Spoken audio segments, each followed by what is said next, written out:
My sister tried to use me for her boyfriend's sick fantasies, and now she wants me to help raise their baby. I can't believe her audacity. I, 27F, moved to the US almost 7 years ago. I have two half-sisters from my father's side, all from different women. We used to be very close, and despite both of them being illegitimate, I shared with them part of what little inheritance I got from my grandparents. They never recognized them and left them nothing. 2 years ago, my sisters also moved to the US. The middle sister, 28, let's call her Mary, got a company to host her with a work visa. The eldest, 30, Karen, not her real name, got a student visa and moved in with me since I was already working and earning a good salary. The arrangement was that I would pay bills, she would get a job at the university since she's not allowed to work outside, and that was her spending money. I would cover all bills and food. The only thing I asked was to help with some minor chores. I have a dog and a cat, and I told her she had no responsibility while she had school and work. It was fine, since I work from home, and I have a step-family that helped me maintaining my home, mostly because I'm the free babysitter for them. Pretty sweet deal for a student, right? Well, apparently that wasn't enough. While she was in school, Karen met Ken. I knew Ken from the time I went to university. He's a creep, but I thought harmless. Karen was head over heels for him. I warned her Ken had a bad reputation at the university, but she didn't care. She's a big girl, so I let it be, with the only condition that Ken was not allowed in my place. COVID hits, and my hours were cut. Karen's school goes on pause, and she loses her campus job. Because of all of this, we moved into a small apartment. I took a second job, and did some freelance on the side. Needless to say, I had no personal life. I am dating someone, but he was also swamped with work and bills, so we barely met each other. During this time, Karen and Ken apparently got closer, and he began to appear in the apartment. Karen was not part of my lease, but my landlord was very understanding. Ken began making really inappropriate comments about me. I am not a beauty queen. The first just look a bit exotic, as Ken put it. I'm mixed race from the Caribbean, so I have a bit of everything, and somehow it all shows. Karen looks more like our father. He was of European descent. In all honesty, Karen is more attractive. I only look foreign in this little inner mountain region city. Ken would go out of his way to touch me and was just invasive. I managed to just keep in my room when he was around or use the excuse that my pets needed a walk. I didn't know exactly why, but Karen kept pushing for me to spend time on my own with Kenneth. It will be good for you to bond with your pleat or future brother-in-law. They had only been dating 7 months at this point. Whatever, I didn't care. I found excuses to avoid it. November 2020, I got a better position at my main career job, so I was able to quit my second job and have more me time. I reconnected with friends, and one of them asked me if I was okay. I asked why, and he told me Ken had been saying he was very close to getting me for personal time. I was not okay with that idea, and I very loudly said I'd rather be hit by a train than doing anything with Ken since I'm in a small city in the inner mountain region. The kind that most people in the same area knows each other. A lot of people had text messages or creepy stories to tell me. That was it for me. I went home and demanded an explanation. They didn't deny it. Ken even said Karen had said it was fine, and I was doing them a solid as her sister, since he had a fantasy he wanted to go for. I told them both they were disgusting, and that Ken had to leave or I would be calling the cops. Ken left with some insults set my way, and Karen began telling me she didn't see the problem since my partner and I were on a break. We were not. I told her I was not for her to sell around like property, and that she had 2 weeks to find a place of her own. I was done with her. I called all my relatives, sent them copies of the text messages I was given, and no one in our family wanted anything to do with Karen. She moved in with Ken a few days later. It took me some effort, but I was able to get a restraining order for Ken. Could one for Karen still. They disappeared from my radar except for a few encounters which easily were solved with showing I was about to call 911, and then today happened, and I had to hold back my laughter. Mary had kept tabs on Karen, since sisters and all, and she messaged me with a notice. Hey, Karen just called me. She's pregnant and Ken kicked her out. I just stared for a few minutes and responded, "Oh, that's sad," Mary knew and supports that I don't care or have any intentions to help. Karen used Mary's phone to call me. She begged me to help, since Mary is only letting her stay for a week before she moves to another state. Said that she missed her little sister and had no one else to go to. That she knows I have family health insurance. I pay for private health insurance for 2 relatives that are in hard times and have health conditions. And that I could do something like that for her pregnancy medical bills. This baby is a blessing and I should want to help her raise it. Meaning, I pay for everything. I let her pour her heart out for a good 5 to 7 minutes, then said nope. I ended the call. She tried calling again for a while, then stopped when I got a text message from Mary saying she had left her phone on the counter and she was sorry for the spamming. Most of my family agrees with me, even Karen's mom. The only one that disapproves is Karen's aunt. She's not my aunt, but I called her aunt anyway since I've known her for many years. She's been putting pressure on me most of the day. She only stopped when I told her one more message, and I would show her text messages to my stepfather, who is her landlord. I feel bad for the baby.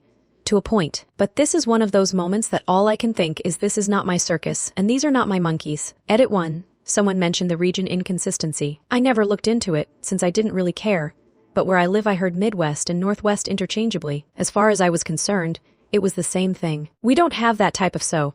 I decided to Google while at work, and found out neither is right. I live in the inner mountain and region. Thanks, random stranger, for making me check on the messy regional system. Not even Google agrees on it. Also, a small explanation on my grandparents. They were very old traditionalists. By the end of their lives, they didn't have much to give, so they chose to give it to the legal grandchildren. My sperm donor father had many children. I might not even know all of them. Grandparents were just tired of every other year having a new grandchild appear, and in some cases a mooker mother attached. Last, Karen's visa. She had an extension since COVID, but that is over. She's overstaying her visa. This is very common. I have relatives that do it. I don't agree, but I also had one foot in since my stepfather is American. Update: I wasn't planning to make an update so quick or at all, but here it is. Mary called me this morning to have brunch and discuss things related to Karen. She told me she understood I don't want to be part of the mix, but she really wanted it to be discussed, and after I can just walk out. I know Mary, and I know she's just trying to leave everything in order before she leaves the state. She's the peacekeeper of my siblings. I agreed on the condition that there was no way Karen would come home with me. Mary just said, if she tries to follow you, I'll drag her out myself. So I dressed up and off I went to brunch with my sisters. I'll skip the pleasantries and dumb friendly family look Karen attempted. Once we were done eating and just having coffee, Mary set all the cards on the table. She explained she couldn't take Karen with her out of state, because she's getting married to her longtime girlfriend, and they can only afford a one-bedroom in her new city. She also said Karen was insane if she thought Mary would allow her to live with me, even if she had the power to make me take Karen back in. That Karen was lucky she even let her stay with her for this last few days. She told her the only reason we were doing this was because her mother had begged her to at least put Karen somewhere safe or find a solution for the pregnancy. So, she turned to me and asked me as the most stable economically if there was anything I would be willing to help with. I might be an asshole for this, feel free to roast me, but I basically said I would only give money for 3 things. 1. A termination and a hotel room while she heals from it. 2.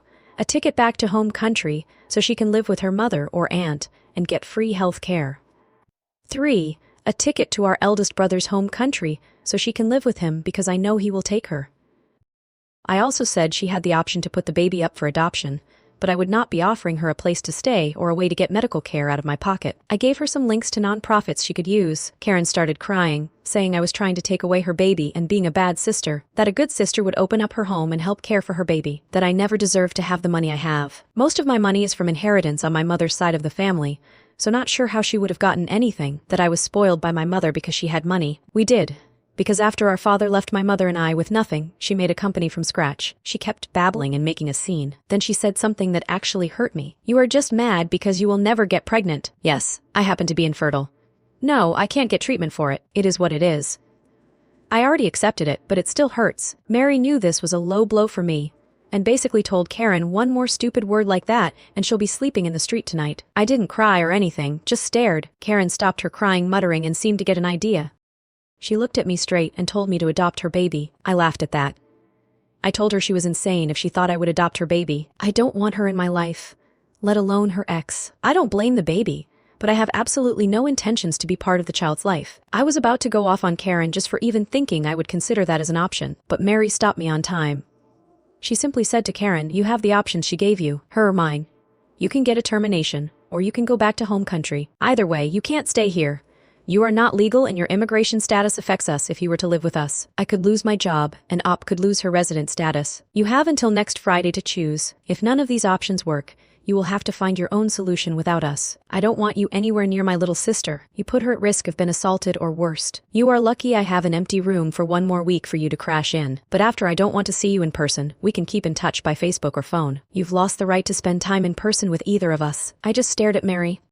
She's very quiet and normally the most reserved of us, so this was not expected. Mary paid, didn't even wait for the change, and left Karen with enough to get a taxi home. Mary grabbed me by the arm and took me out. I didn't know how much I needed someone to just protect me for a change, but I did cry a little on the way out from just pure relief I had one older sister that still looked out for me. We decided to go for ice cream after like we did as kids when bad things happen and discussed our plans to spend holidays and vacations together. Mary's girlfriend also joined us for ice cream and the whole time she just made jokes about how sad she's going to be without her moving table. She's much taller than me, and it's a running gag with us. Nothing too dramatic.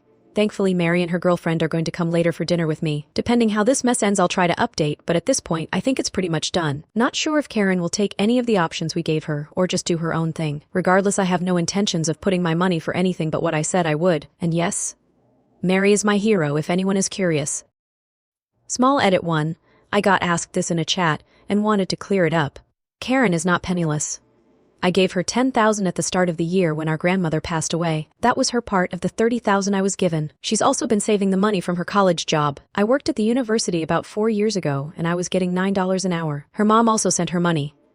Unless she wasted all her funds, she won't go home without money. If that was the case, my brothers, Mary, and I would all give her something. She might be in my blacklist, but she is my sister at the end of the day. Update 2. The short version of the events leading to this is Karen was living rent-free with me when she started dating a creepy guy. Her boyfriend wants to follow through a fantasy that involved my sister and I in a very disgusting activity together, and Karen was all up for it, and volunteered me without my knowledge. I kicked her out, she moved with him and got pregnant, and he kicked her out. She wanted me to not only take her in, but also basically maintain her and her baby. My sister and I gave her the options, and told she would not live with either of us long-term.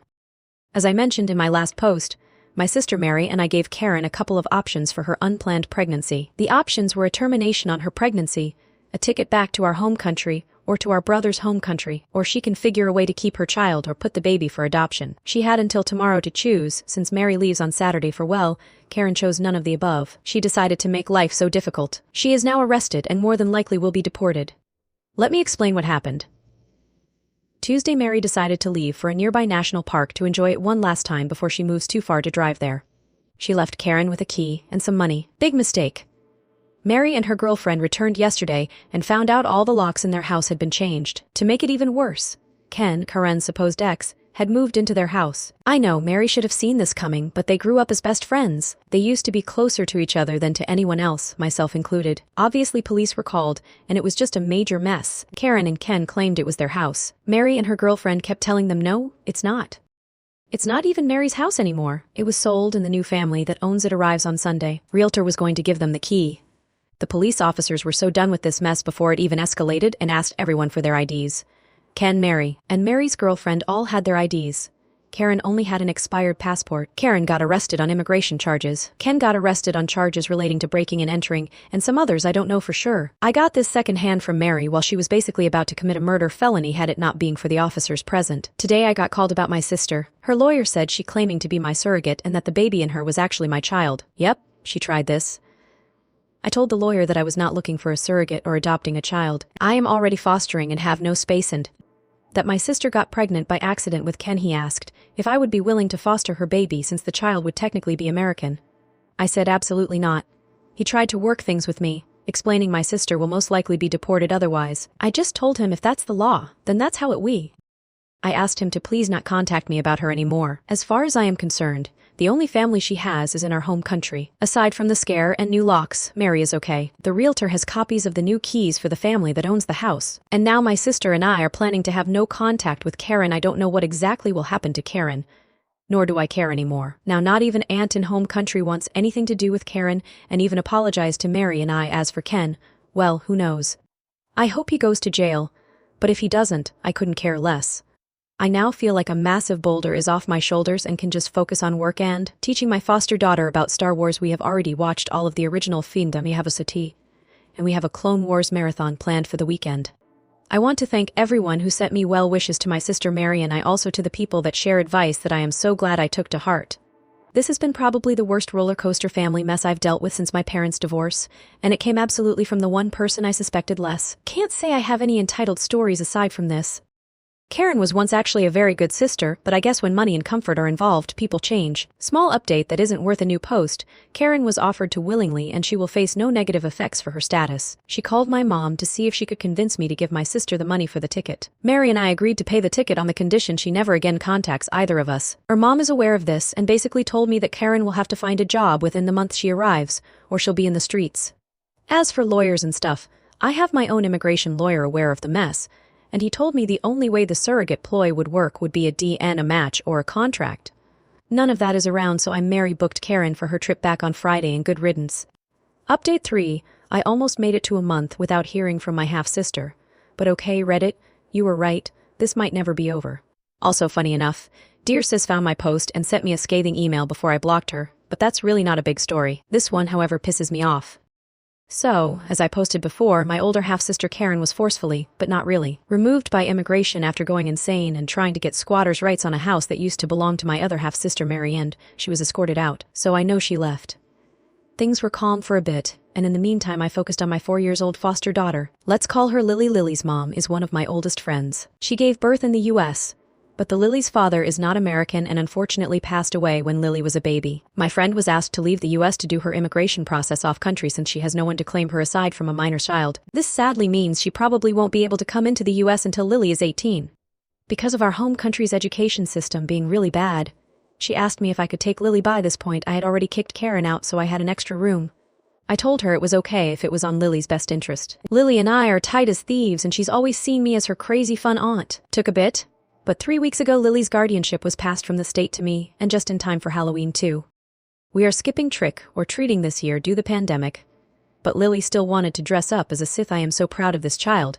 I swear. My mom was incredibly happy of having a foster grandkid, especially since Lily actually doesn't have any other grandparents, so she sent her some fairly fancy Star Wars props. Obviously we got her dressed up in her Sith outfit and had a mini photo session for Grandma. And my mom posted the pictures in Facebook so Lily's mom could see them easily. My family and friends went crazy with how adorable Lily looks. She says she's not adorable, she's Sith, and then Karen strike back. Mom forgot or decided not to block Karen, and when my half-sister saw Lily's picture, she had some of her best hits such as, "My 4-year-old looks fat. She's ugly and clearly going to grow up to be a slut. She looks like a word I can't say even in writing. But it's the word starting in N.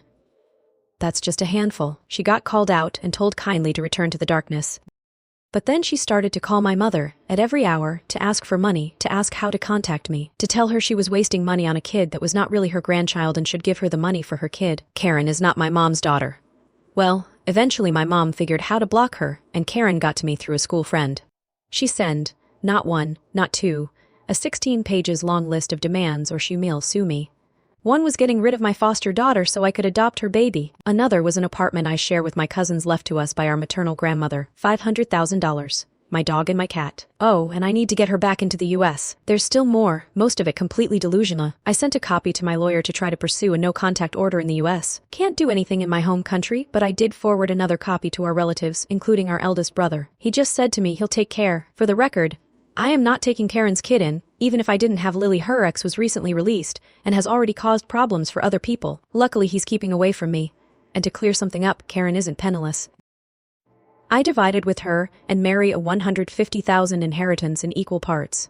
She also got money from her stepfather when he passed. In our home country, she's actually well off. The only reason I never charged rent or asked her for money was because I knew the tuition price was going to be very high and didn't want her to have to take a loan like I did for a time. Update 4. At this point, I'm just posting to vent out, but goddammit, now my kid is the one getting problems and I am one step away from saying F it and just quitting my job and leaving the state.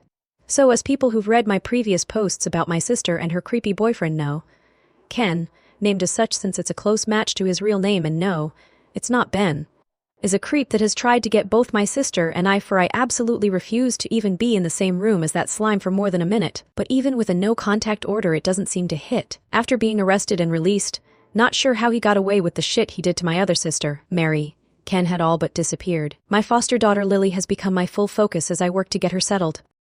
I've even been looking into moving from my current apartment to a small house with a yard for her.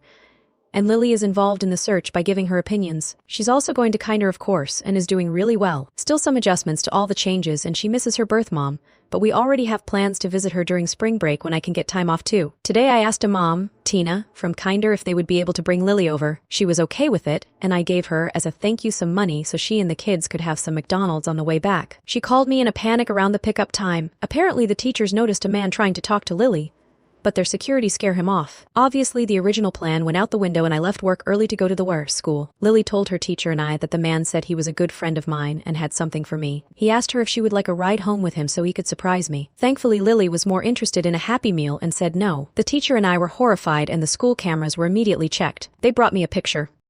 Even though it was low quality, I am very sure it's Ken based on the picture and Lily's description. The school promised me they would reach the police and give them the security cameras video, and I also went to make a report on the incident. Since I wasn't there and Lily didn't get a name, they took it as a John Doe event until after they investigate. I am just terrified. With Karen gone, I thought Ken would leave me alone, but now he's targeting my 4 years old. I am just terrified thinking all the horrible outcomes if my child had not been more interested in fast food than in whatever Ken was offering. I set a rule with the school that only myself, my boyfriend's mother or Tina, and her husband, who I trust, can take Lily out of the school. Lily is now scared since she picked up on my own panic. We had a good talk about strangers and bad people, and why she should never go with someone she doesn't know anywhere. I'm getting Lily a cell phone tomorrow at first light, and she's staying home at least until Monday. I don't know. Stressed is underrated, and now I need to figure out either a safer place to live in this area with my job and my boyfriend, or if it's better for me to move to Florida with my parents, which I really don't want to do as it means a long-distance relationship, or breaking up with my partner of 6 years and quitting a really good job. Something to add is I can't just pack bags and move out of state on short notice. I'm still finishing the process to become Lily's full legal guardian/adoptive mom, her birth mom's idea, and we already talked with Lily what that means. It's very difficult to move with a foster child as you have to get permission from the state, qualify to foster in your new state, and in the meantime your foster child might be taken away. I won't put Lily through that. If all goes well, I'll have guardianship by February 2022. Additional explanation. I posted about my sister's entitlement and I had messages asking about my sperm donor. I didn't plan to speak of him, but today I got drama related to him, and I guess I need to get it out of my chest. My father was the kind of man to find a woman, build a family, and leave within a span of 10 years. My mom was his longest relationship, but it was mostly because she waited to have children. I know of 3 wives. I heard a rumor there's more, but most I can confirm as mistresses. In total, I have 9 half-brothers and 2 half-sisters that I know of. This also spans 5 countries, with them being Argentina, Brazil, Haiti, Panama, and Colombia. I won't say which is mine, since some relatives have read it. Now, some example of Dear Papa's entitlement are, he married my mom when she was 21 and he was 37. He didn't let her finish school because it was better if she only focused on the house and children. Mom had to secretly take the pill since she didn't feel ready for a baby. They had me 7 years later, when mom was 28. My mom had peeped in PPA, and rather than stay, bio donor left to stay with a mistress who he had impregnated a year earlier with my best half-sister.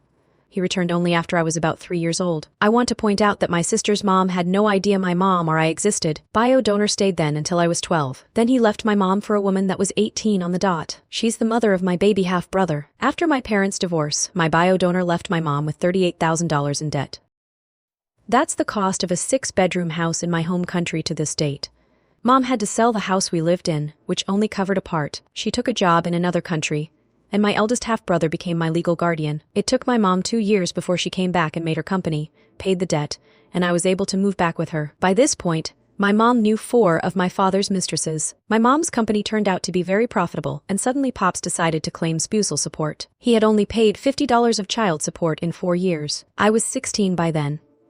He also called my sisters and I to demand that we drop from school so we could work and send him the money for his baby son. Or, and I can still quote to this day, you go to a fancy school, get pregnant with a rich boy's baby, and he will maintain all of us. When I was 18, I didn't immediately go to college. My mom needed help in the company, so I decided to postpone for a year. I started working for her and took another job in a museum as a translator. I was not making that much money, about $5 an hour. My sperm donor sent me a bill for a grand total of $230,000 of life expenses. My mom remarried when I was 20. My stepdad is amazing, and he is the father I never had. Stepdad is American and suggested for all of us to move together to the States. My mom left her company to my uncle. He still manages it. Stepdad sold his old apartment, and they kept my mom's house to be rented to relatives. Sperm donor contacted my mom after 2 years of radio silence to demand money for my stepdad's apartment sale. He said he would sue, and while he didn't have a leg to stand, stepdad gave him $20,000 to shut him up. He then told my mom he wanted my college fund for his youngest son because I was a female, and there was no point in me going to college. Mom told him off. I lost contact from him. He tried to reconnect multiple times, but I never gave it a chance. He died in 2020 from presumed suicide. To know the details and to be sincere, never really cared. This morning, I got an email from a man in my home country demanding I pay him some debt my bio father had to him. He told me that bio father had said I would pay all his debts if he was to die, that he had a signature from me on a contract from 2018. I laughed and told him I have been in the US for 7 years and have not been to my home country since I left.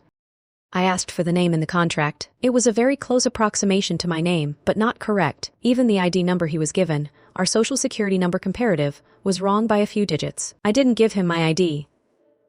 Just told him he had the wrong information. He was fuming and asked me how he was going to get his money. I told him he can try a Ouija board, just to be safe. I called my uncle so he could have a lawyer ready in case of an emergency. This is, well, just a handful of example of my late biological father. May he rest knowing all his children, ex-wives and ex-mistresses didn't even care to go to his funeral. Update 5. Well, the pettiness is never ending. As I have posted far too many times, I need write a book. My sister's ex-boyfriend and baby daddy, Ken, is currently stalking me. He's even gone as far as try to harass my foster daughter in her kindergarten. He's been doing the classics like following me around at a distance, calling me with random numbers, and even tried to come inside my place once. I was not there.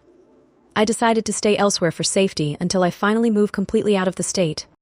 Regardless, for the most part, nothing as serious as him approaching my kid has happened until the craziness of this morning. I decided to buy a new PC for my partner as a Christmas present. We love video games, but the computer he has is a bit old, so I decided to surprise him and bought a really nice desktop with NVIDIA 3080. This thing was pricey, but he's been my rock through all the mess with my sister, and he's even the reason I'll be able to adopt my foster daughter. I set the PC for pickup at the Blue Tech Emporium.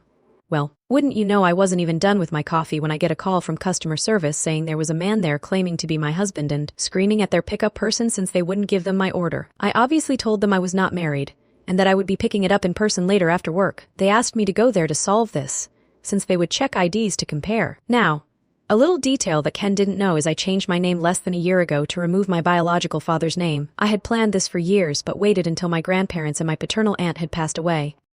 I knew it would break their hearts if I did it when they were alive. My name now is that of my stepfather and my mom. When I got there, he was screaming at a poor rep, waving an ID saying that the names matched. After explaining to the store security the situation, he accompanied me to speak with the manager. I used to work in that store long ago, so I was fairly in good terms with that manager. He actually knew my old name, but since it didn't match in their system, it didn't matter. Ken began yelling at me, calling me every insult possible. He even tried to throw a tape dispenser, but the guys at the counter took it before he could reach for it. I tried to not even engage with him. The only thing I said directly was for him to let me speak when he wouldn't stop yelling. He kept going, saying creepy things like I owed him that much, and that he was entitled to my stuff since I took his house. I didn't. It wasn't even mine. Eventually, he only left when the guys at the store called the police. They couldn't keep him in the store even if they wanted to. It's against their policies. I did stay until the police arrived and brought up all the other situations with this man, all the calls I had made about him stalking, even the no-contact order. Still, the officer said since he was the father of my sister's baby, this was clearly a domestic matter, and all he recommended was for me to change my contact info and the locks at my home. The store wanted to press charges, but since all he did was cause a scene, all that was done was to have him trespassed from the building for the future. I did get my PC and the security guard escorted me to my vehicle, so I didn't have another encounter. Just to be safe, my partner and I exchanged cars later in the day when we picked my daughter. Since it seems there's nothing more the police will do, for now I'm just planning to keep going with my plan. I will be leaving this weekend to celebrate holidays with family that my sister doesn't know personally, and once holidays are over, my daughter's adoption should be close to finalized, so we'll be moving pretty far. To people curious why he had an ID with my old last name in it, my suspicion is a fake ID.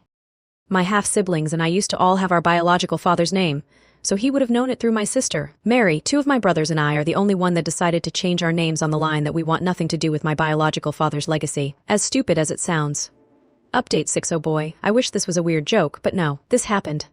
I have to warn ahead, this is not a pretty story. As the saga of my family goes on, I'm happy to report I have moved to a safer town away from my half-sister's ex. I won't give details where, but far enough, and with some changes in my personal life that will make very hard for that creep to find me or my daughter. On that note, due to the situation we were in, we got lucky enough to get a priority on my foster daughter's adoption. She's now my partner and I's legal child. That's the good news. The bad news are coming from my sister. So, I received an email a bit after New Year's from a relative in my birth country. He told me my sister was in urgent care since she had induced herself to give birth to get money for having a baby with special needs. I can't make this up. Unfortunately, it backfired horribly. I don't know all the details, but the methods she used were very aggressive and damaging. So much so, the baby might not make it. As of right now, the baby boy is alive, but so delicate my relatives were told the chance of him making it to the end of January are close to none. I understand some of the things she did was hit her own belly and other violent attacks on herself. She, by some grace only entitled people have, is somewhat okay. Apparently the sudden birth didn't do much to her overall health so far. That said, As soon as she's released from the hospital, she is to be arrested and will stand trial. With how justice is back home, she's bound for prison. Highly religious people don't take this kind of behavior too kindly. The baby, if he survives, will be taken in by the government. They consider my sister far too much of a risk to even grant custody to relatives. Not even distant or partial relatives in other countries are being considered. That's also not counting on the possible lifelong treatments that poor little one is going to need. From what I was told, he has high chances of neurological damage, more than likely will need special care for life, and right now is so weak.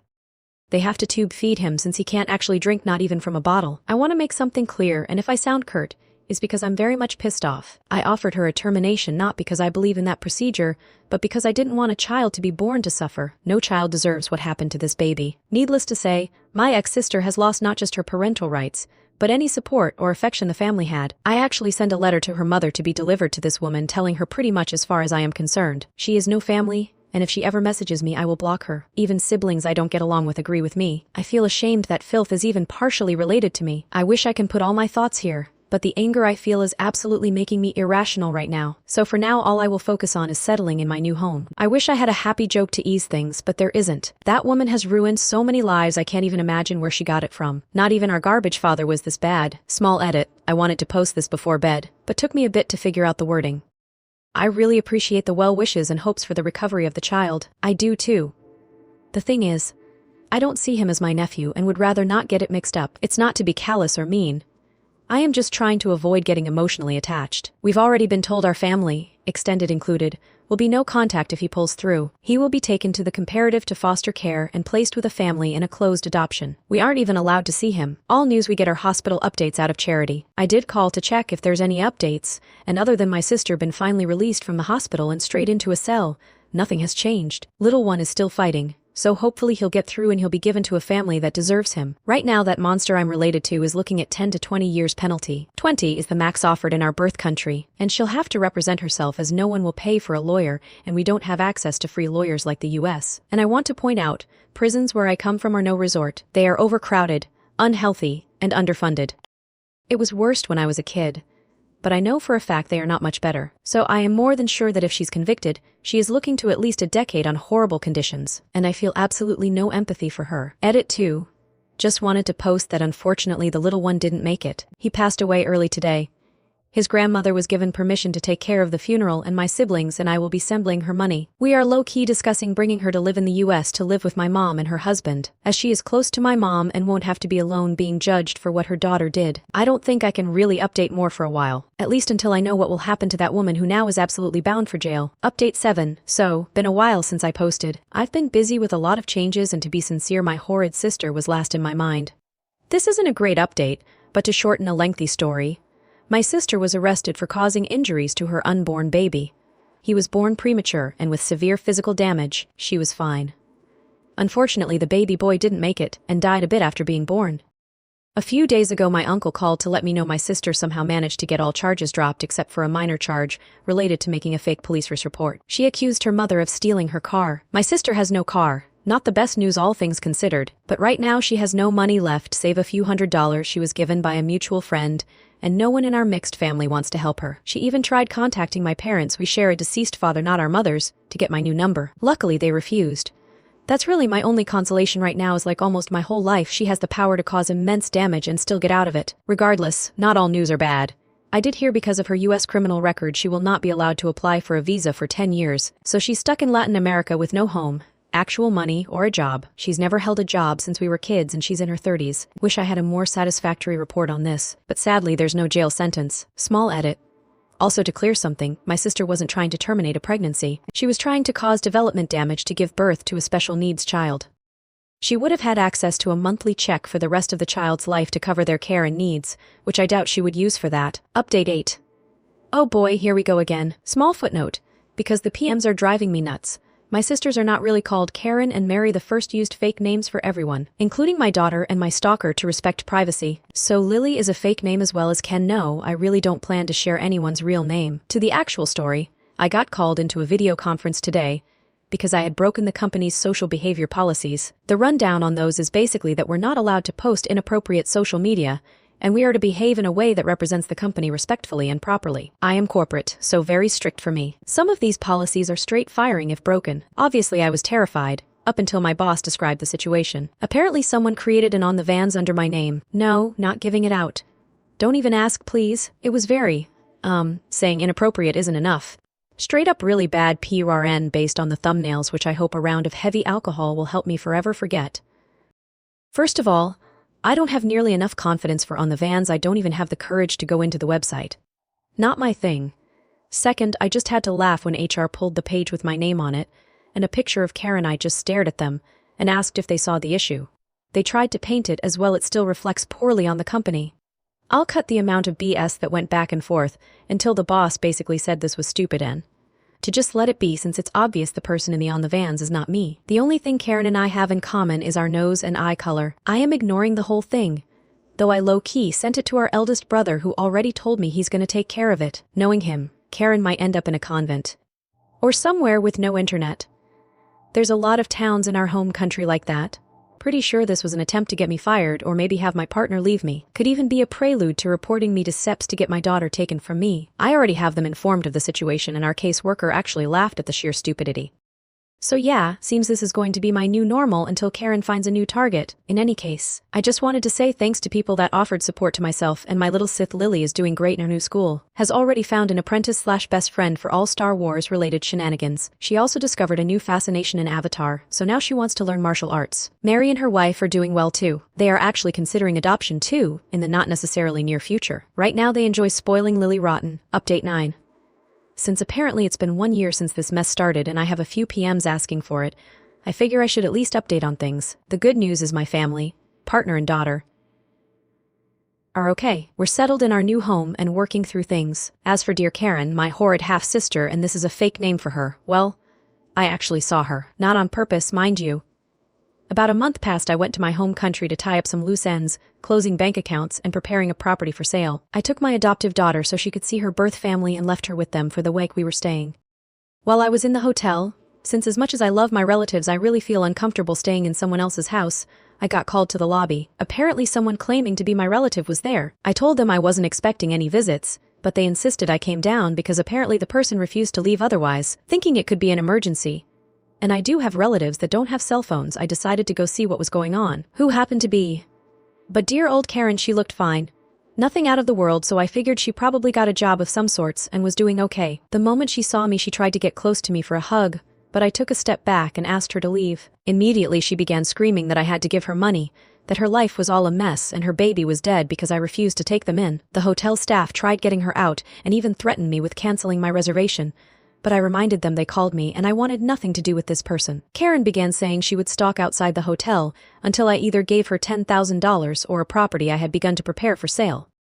I asked for the police and to please not let her anywhere near my room. Eventually they got her to leave the lobby, but she did stay near the entrance. Even after multiple police calls, the best they did was let her be on the opposite end of the street. So after discussing the situation with the manager, they kindly set me in a different hotel from the same branch in another area. Personally, this worked for me since I love that area and I could really just relax for the remaining days. My daughter actually joined me the last 2 days with her birth mom, and we had a mom's and daughter day. From what my relatives told me, Karen is working in a club as a hostess. Not that kind of club, just a normal tourist trap. She's doing fine enough to rent a place, but no real luxuries or the lifestyle she was used to when all she had to do was call me, and I would buy her whatever she wanted out of guilt for having money. Last I heard, my half-sister has been going around claiming the old property I'm selling is hers and tried to find the paperwork for it in my relative's house. I'm not so dumb to leave it there, though. In case she reads this, I won't say where they are, but they are completely out of her reach. Update 10. Oh boy, where to start? To be frank, I haven't really been paying too much attention to Reddit, so my apologies to a lot of replies I've missed. I actually have been postponing this for a bit, out of respect. As you all know, my eldest sister was the bane of my existence for the last few years, and I have to admit a small part of me always toyed with the idea if she was just gone my life would be easier. Well, ask and you will be given, want it or not. With her passing, I don't feel uncomfortable sharing her first name. Karen, as I called her in stories, was actually named Letitia. Letty was a mess to say the least, but I do have a lot of fond memories when we were kids. I'm going to try to keep things on the right side of petty, since even with her passing, I still have a lot of salt. On May 2023, Mary and I decided to check on things, find out if she was okay, if there was any mess we should clean, or any of the many things we could think she would be up to. We ended up finding out she had passed away on April. It is related to damage she caused to her body during her pregnancy. I won't share details, so I ask anyone with morbid curiosity to not ask even in private messages. Obviously, we went straight to our home country to check the situation and make sure she had been given a proper burial. She was still in a morgue, so we paid the fees needed and prepared her funeral. A lot of family refused to come, including Letty's mother, so we didn't do anything big. A simple online service for anyone that wanted to attend anonymously and quick burial. After that was done, we set out to get her affairs in order. That's when we found she left over $25,000 of bills for Mary and I to pay. Unlike the US, where we come from, debts are passed to the closest relatives regardless of the debtor's death. In this case, it would be Letty's mother, but we decided to take it over. That's not counting her funeral costs, the fines with the morgue and other miscellaneous. The peak of pettiness came when we were taking out her stuff from the place she rented. We found a lot of missing items. From toys from our childhood, to jewelry, even my graduation dress. She was selling all of them online. A lot of these items were in storage, so she had somehow made a copy of the storage key. I don't celebrate her death, nor do I feel sad. To be honest, I just feel exhausted. I always wanted to be close with my siblings. Unfortunately, I'm realizing for her, I was just an easy mark. I felt guilty I had a lot growing up, while my sisters were excluded because they were born out of wedlock. It wasn't their fault. And I'm also realizing it wasn't my fault. Over the last few years, I really appreciate how some people made me laugh here, and I absolutely had a blast sharing how entitled my family is. This isn't really how I wanted my sister's story to end for all she was. I rather she was still causing issues.